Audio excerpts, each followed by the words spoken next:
नमस्ते।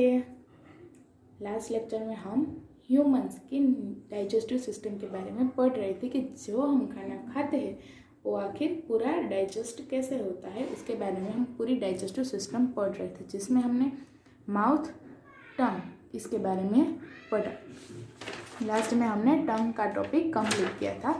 माउथ में किस तरह से फूड को स्मॉलर पार्टिकल्स में हम चबा के उनको कट करके ब्रेक डाउन करके आगे के प्रोसेस में भेजते हैं।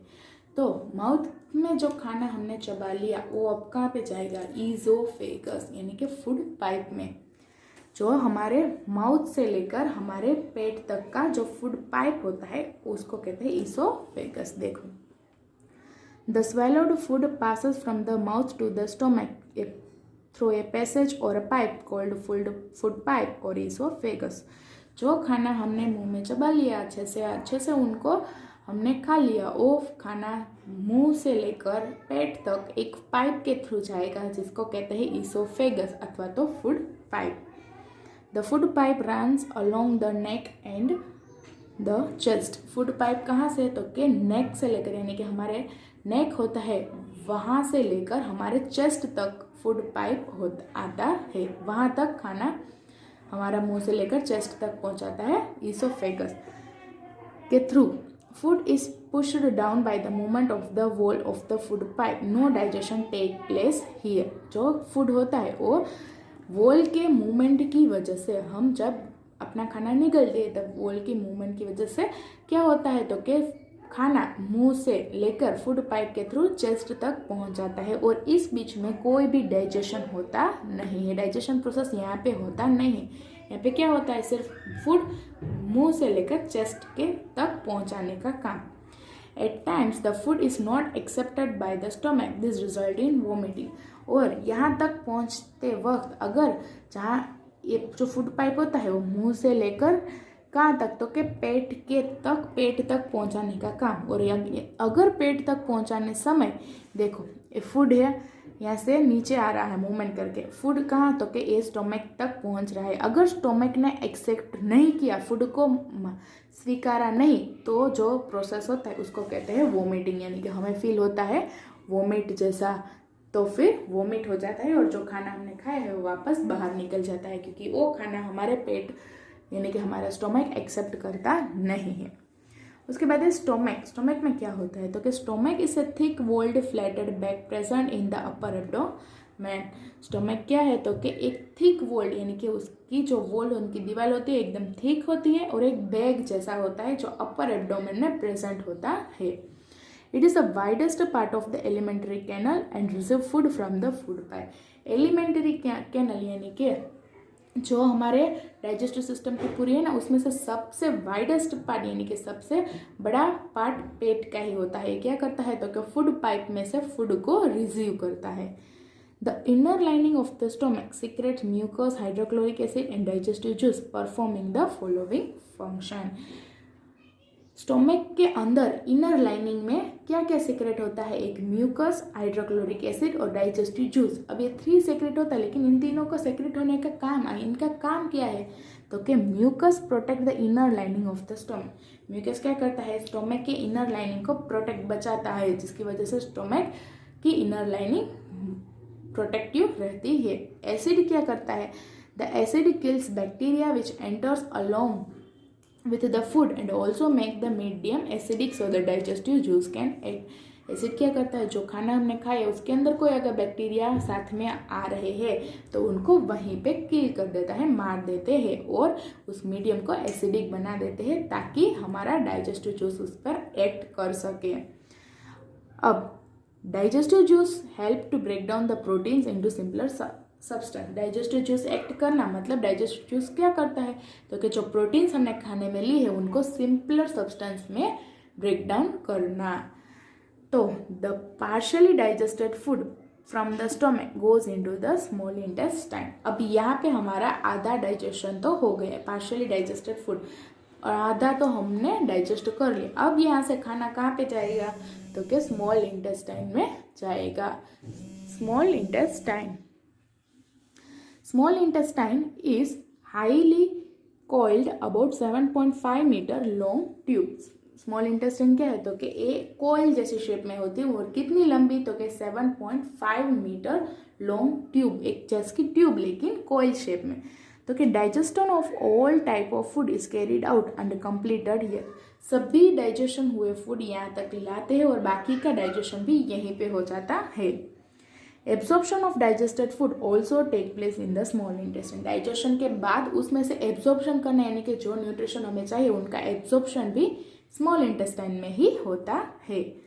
The absorbed food is passed into the blood system through which the nutrition reach all parts of the body, और जो एब्जॉर्ब हमने फूड को में से एब्जॉर्ब किया उसको ब्लड सिस्टम तक पहुंचा देता है, जिसकी वजह से पूरे बॉडी में ब्लड है तो पूरे बॉडी पार्ट्स को न्यूट्रिशन मिल जाता है। तो ये सभी काम कहाँ पे होता है? स्मॉल इंटेस्टाइन में। Digestion in small intestine is carried out with the help of, small intestine में डाइजेशन किसकी मदद से होता है तो कि एक तो secretion from the liver and pancreas, liver और पेनक्रियास में से सेक्रेशन होता है, और digestive juice secreted by the small intestine, small intestine में से एक जूस सेक्रेट होता है डाइजेस्टिव जूस, इसकी मदद से ये पूरा डाइजेशन स्मॉल इंटेस्टाइन में होता है। तो देखते हैं लिवर, लिवर क्या है? Liver the largest gland in the body is a reddish brown gland and located in the upper part of the abdomen on the right side. Liver एक पूरे बॉडी का लार्जेस्ट ग्लैंड है, सबसे बड़ा gland, जिसका colour क्या है तो कि रेडिश ब्राउन ग्लैंड। कहाँ पे है तो कि पेट के अपर पार्ट में, वो भी राइट साइड में रहता, लोकेटेड है, वहाँ पे होता है liver. It secrete bile juice which helps in the digestion of fat, ये क्या जूस सेक्रेट करता है लिवर तो कि बाइल जूस को सेक्रेट करता है, और बाइल जूस क्या करने में हेल्पफुल होते हैं? जो फैट हम लेते हैं खाने में उनको डाइजेस्ट करने में हेल्पफुल होता है bile juice. Bile juice is stored in a sac called the gall bladder, और बाइल जूस कहाँ पे स्टोर होके रहता है? गोल ब्लैडर में स्टोर होके रहता है, और वहीं से फैट का डाइजेशन करता है। तो ये सभी प्रोसेस कहाँ पे होते हैं? स्मॉल इंटेस्टाइन में। लीवर की मदद से स्मॉल इंटेस्टाइन में जो होता है उसमें लीवर क्या काम करता है उसके बारे में अब हम देखेंगे पेनक्रियास क्या काम करता है, और वो है क्या। This gland is cream coloured and located just below the stomach, ये भी एक ग्लैंड है, कहाँ पे होता है? ये बिलो स्टोमक के नीचे रहता है। लीवर कहाँ पे था? ऊपर, और ये नीचे। The pancreatic juice act on protein starch and fat change them into simpler form. Pancreatic juice क्या करते हैं, किसके ऊपर एक्ट करते हैं? कि जो हमारे खाने में जो प्रोटीन है, जो स्टार्च है, जो फैट है, इनके ऊपर एक्ट करके इनको सिंपलर फॉर्म में चेंज कर देता है। As a result of digestion in the small intestine, all components of food are broken down into simpler form as given below. Small intestine में लास्ट में उनके रिजल्ट में क्या होता है तो कि सभी फूड के कंपोनेंट्स का ब्रेकडाउन हो जाता है सिंपलर फॉर्म में, जैसे कि नीचे दिए गए।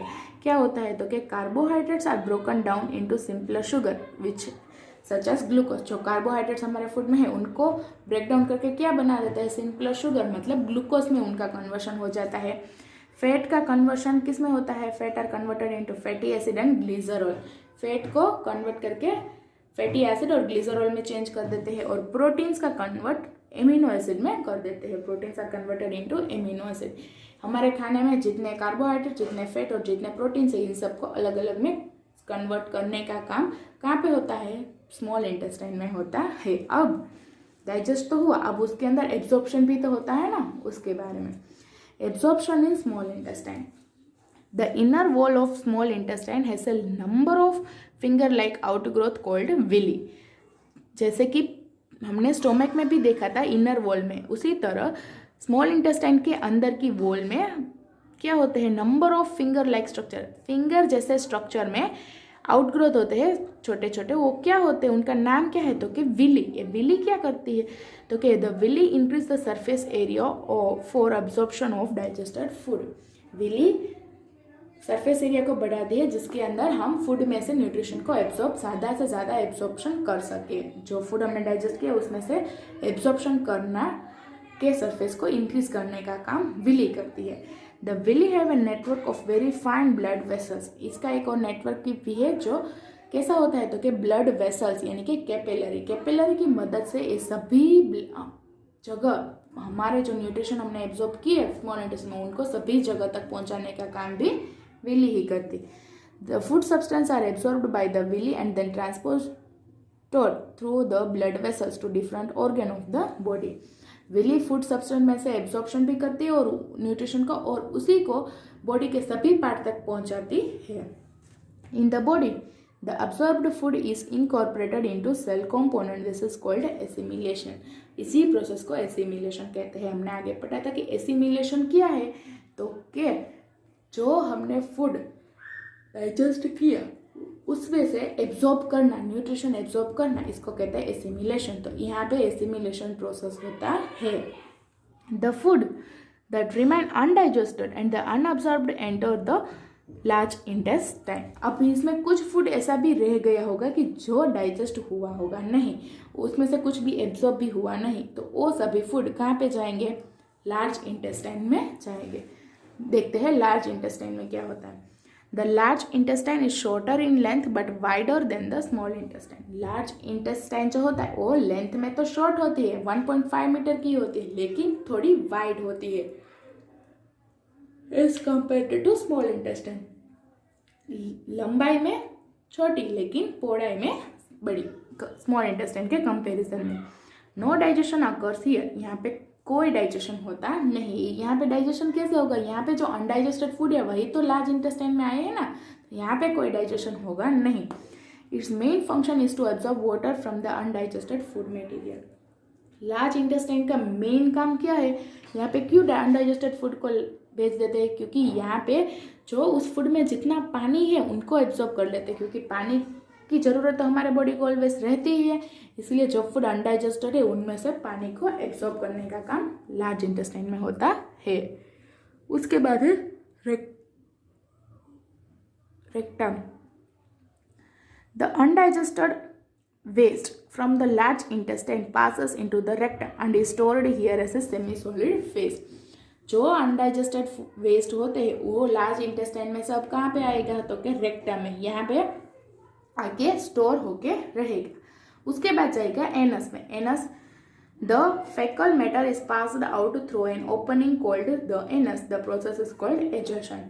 अब जो अनडाइजेस्टेड फूड लार्ज इंटेस्टाइन में रेक्टम में और रेक्टम में से एनस में या एनस में से वो बाहर निकल जाएगा, हमारे बॉडी में से ही बाहर निकल जाएगा। और जो अनडाइजेस्टेड फूड है उनको बाहर निकालना, मतलब इस प्रोसेस का नाम है इजेशन। तो यहाँ पे हमने पूरी डाइजेस्टिव सिस्टम, हमारे खाने की पूरी अंदर की डाइजेस्टिव सिस्टम के बारे में पढ़ा। कौन से पार्ट में क्या डाइजेशन होता है, किसके बाद कहाँ पे हमारा फूड जाता है, और लास्ट में हमारे बॉडी में से बाहर भी निकल जाता है। उसके बाद हम देखेंगे nutrition in grass eating animal, मतलब कि ऐसे एनिमल जो घास खाते हैं उसके अंदर न्यूट्रिशन कैसे होगा। तो चलो देखते हैं, ये हमारे चैप्टर का लास्ट पॉइंट है। Food of grass eating animal consist of plant material particularly grass. Grass eating animals के फूड क्या होते हैं, मेनली प्लांट मटेरियल ही होते हैं, पर्टिकुलरली ग्रास यानी कि घास ही होते हैं। Grass is rich in specific carbohydrate called cellulose. जो घास फूस खाते हैं उसमें सबसे ज्यादा क्या होता है, तो कि कार्बोहाइड्रेट, जिसको क्या कहते हैं, cellulose. Human and many other animals can not digest cellulose. Human और एनिमल्स भी सेल्यूलोज को डाइजेस्ट कर सकते नहीं हैं। The grass eating animals have a unique method of digesting cellulose. लेकिन जो ग्रास ईटिंग एनिमल्स होते हैं उनके पास एक अलग मेथड है इसको डाइजेस्ट करने का।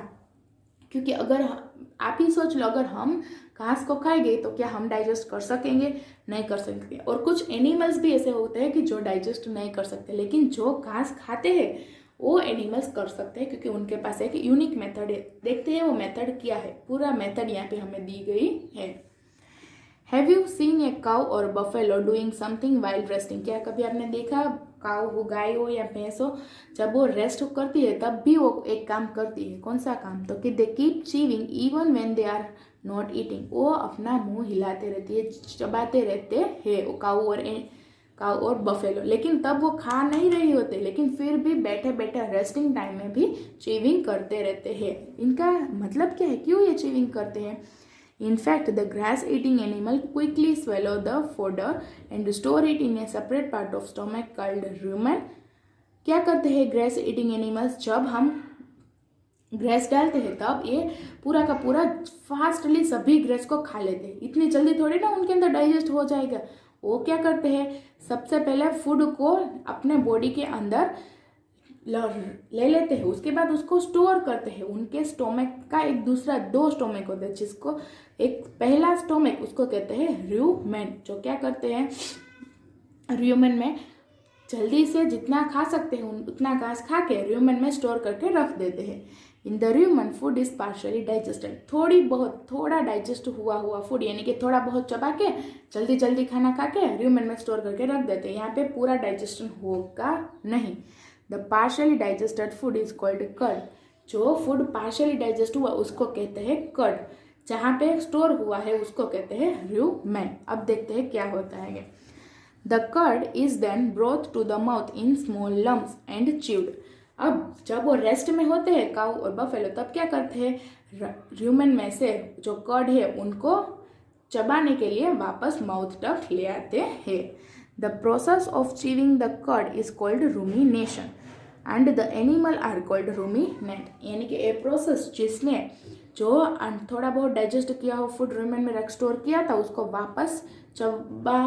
वापस च्यूइंग करना, चबाना, इसको कहते हैं रूमिनेशन। और जो ये प्रोसेस करते हैं उन एनिमल्स को कहते हैं ruminants. During rumination cud mix with saliva and become pulpy and semi liquid paste. जब रूमिनेशन होता है तो जो पार्शियली डाइजेस्टेड फूड यानी कि कर्ड है वो सलाइवा के साथ मिक्स होता है, यानी कि हमारे माउथ में जो सलाइवा होता है उनके साथ मिक्सअप होता है और ये सेमी लिक्विड पेस्ट में बन जाता है। After chewing the pulpy food is passed to the rest of the stomach. अच्छे से चबाने के बाद ही इस फूड को स्टोमक तक यानी कि जो उनका मेन स्टोमक है वहां पे पहुंचाते हैं। Stomach in ruminants is different from human stomach. जो रूमिनेंट्स यानी कि ग्रास ईटिंग एनिमल्स में जो स्टोमक होता है वो हमारे ह्यूमन स्टोमक से अलग होता है। Ruminants stomach has 4 chamber. इसमें स्टोमक के 4 चैम्बर है, र्यूमेन, रेटिकुलम, ओमासम, एबोमासम। रूमेन के बारे में हमने देखा, रूमेन क्या है तो के जहाँ पे जल्दी जल्दी खा के थोड़ा बहुत डाइजेस्ट हुआ फूड को वहाँ पे स्टोर करने का काम। उसके बाद रेटिकुलम और बाकी के 2 के बारे में अब हम देखेंगे। देखो, the first chamber of A ruminant stomach is the rumen. जो पहला चैम्बर होता है रूमिनेंट्स के पेट का उसको कहते हैं rumen. It is the largest chamber, ये थोड़ा बड़ा चैम्बर होता है। As mentioned earlier food is stored here and the digestion of cellulose also take place. जैसे कि पहले बताया कि फूड को थोड़ा बहुत डाइजेस्ट करके यहाँ पे स्टोर करके रख देते हैं और यहाँ पे सेल्यूलोज का डाइजेशन भी होता है। उसके बाद है from the rumen the food enters the second chamber called reticulum, यानी कि र्यूमर में से फूड कहाँ एंटर करेगा तो कि नेक्स्ट चैम्बर यानी कि रेटिकुलम में। In fact the rumen and reticulum are closely associated and their content mix freely. बोला जाए तो र्यूमेन और रेटिकुलम बहुत ही एक दूसरे के साथ क्लोजली अटैच्ड है, क्लोजली एसोसिएटेड है, इसीलिए आसानी से एक दूसरे के कंटेंट को मिक्सअप कर सकते हैं। In these 2 chambers, the food is partially digested and converted into a soft pulp called the curd. इस 2 चैम्बर में फूड पार्शियली डाइजेस्ट होता है और सॉफ्ट पल्प में कन्वर्ट होता है जिसको कहते हैं कर्ड, यानी कि पूरा डाइजेस्ट नहीं होता। कितना डाइजेस्ट होता है? पार्शियली, आधा डाइजेस्ट हुआ फूड को कर्ड कहते हैं। अब उसके बाद क्या होता है और वो कौन सा 2 चैम्बर है स्टोमक का, उसमें क्या होता है उसके बारे में देखते हैं। The pulpy food is brought back to the mouth when the animal is resting. जब एनिमल रेस्ट करते हैं तब जो पल्पी फूड है जिसको कर्ड बोला है वो माउथ तक वापस लाते हैं एनिमल्स, जब वो आराम कर रहे होते हैं तब। After chewing the food from the mouth is pushed into the third chamber called the omasum. अच्छे से चबाने के बाद फूड को पुश करके थर्ड चैम्बर में भेजते हैं। थर्ड चैम्बर का नाम क्या है? Omasum. It is the smallest chamber, ये बहुत छोटा चैम्बर होता है। From here food enters the fourth chamber called abomasum. यहाँ से तो डायरेक्टली कहाँ पे पहुंच जाता है, फोर्थ चैम्बर में पहुंच जाता है एबामासम। दिस इज ट्रू स्टोमक, यही सच्चा वाला स्टोमक है, यही सच्चा वाला पेट है।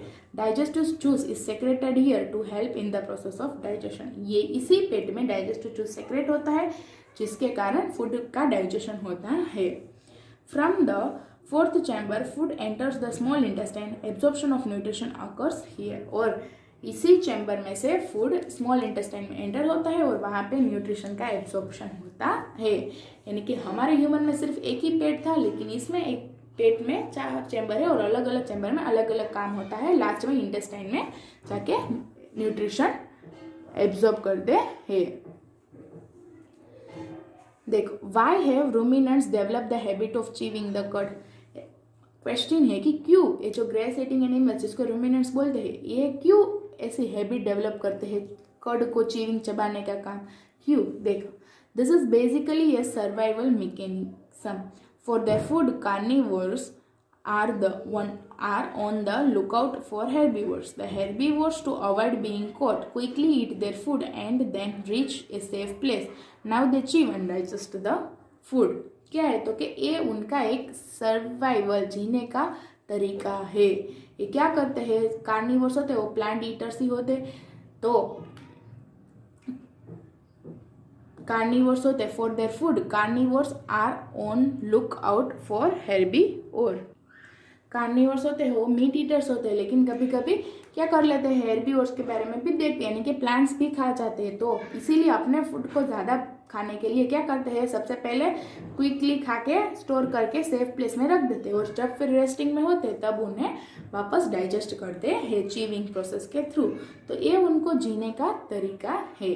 यहाँ पे हमारा चैप्टर कंप्लीट होता है। आपका आज का होमवर्क है कि डाइजेस्टिव सिस्टम, हमारे ह्यूमन का डाइजेस्टिव सिस्टम आपको अच्छे से रीड करना है कि कौन से प्रोसेस में क्या क्या डाइजेशन होता है और किस तरह किसके बाद किस डाइजेस्टिव ट्रैक्ट में हमारा खाना पास होता है। इसके बारे में पूरी डाइजेस्टिव सिस्टम अच्छे से रीड करना। चलो, नमस्ते।